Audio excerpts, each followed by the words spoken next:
চলুন আজকে একটা নতুন জিনিস দেখাই। আমার বন্ধুর গতকাল রাতে বলল যে আমার কিছু বানাতে ইচ্ছে করছে না, রান্না করতে ইচ্ছে করছে না, কিন্তু খেতে তো হবে, একটু অন্য রকম কিছু খেতে ইচ্ছে করছে। বললাম ঠিক আছে চলো, এগ রোল বানালাম। তো বানিয়েছিলাম 3টে রোল। দেখুন পেঁয়াজগুলোকে ঝুরি ঝুরি করে কেটে নিয়েছি, লেবু কেটে নিয়েছি, ফাইন চপ লঙ্কা রয়েছে। তো এবার এগুলোকে আমি একটা মশলা দিয়ে মাখবো। কিন্তু মূলত এগরোল যারা বিক্রি করে তারা কিন্তু কাঁচা পেঁয়াজটাই ওপরে এমনি ছড়িয়ে দেয়। আমি কিন্তু লেবুর রস দিয়ে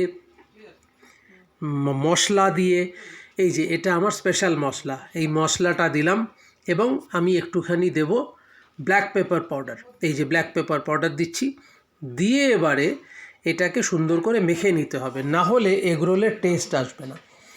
তো এইভাবেই আমি ওকে বানিয়ে খাওয়ালাম। তো একটা ডিম দিয়ে একটা সিঙ্গেল এগরোল বানিয়ে দুজন মিলে হাফ হাফ করে খেলাম। আর 2টো চিকেন রোল বানিয়েছিলাম, যেটা আমি গতকালকে ভিডিওতে দেখিয়ে দিয়েছি, গতকালকেই ছেড়েছিলাম ভিডিওটা করে। এই ছিল আমাদের রাতের খাওয়া। দেখুন রোলটা মোড়ালাম, কিভাবে রোলটা মোড়ালাম দেখতে পেলেন আপনারা। রোল কিন্তু খুলবে না। এবার পেপারের মধ্যে আমি এটাকে ফোল্ড করলাম। মূলত যেগুলো নর্মালি স্ট্রিট ফুডের এগরোল থাকে সেগুলো এইভাবে মোড়ানো হয় না, এগুলো বেসিক্যালি রেস্টুরেন্ট প্যাটার্ন। এই যে এবার এটাকে মুড়িয়ে দিলাম।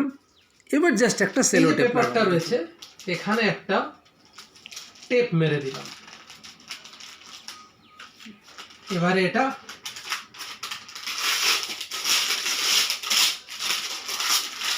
এরমভাবে ছেড়ো, পেপারটা এখানে রাখো, এরম ধরো,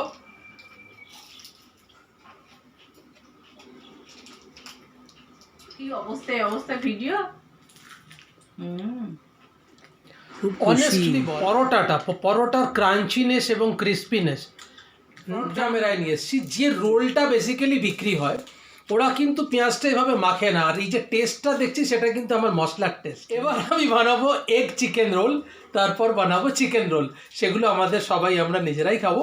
তো চলুন দেখতে থাকুন, সঙ্গে থাকুন, চ্যানেল সাবস্ক্রাইব করুন। অনেক দিন পর আমি আবার আমার পুরনো লাইফে আমি যখন সেফ ছিলাম সেই সময় আমি যে কাজ করতাম, আমি যদিও রোল বানাতাম না, it's not was my job. তো আমি বেঙ্গলি ইন্ডিয়ান শেফ ছিলাম, কিন্তু এগুলো তো সব জানি কাজগুলো, তো সেই কারণে বানালাম। কেমন লাগলো এটা কিন্তু অবশ্যই আপনাদের বলতে হবে। দেখতে থাকুন, সঙ্গে থাকুন। টাটা।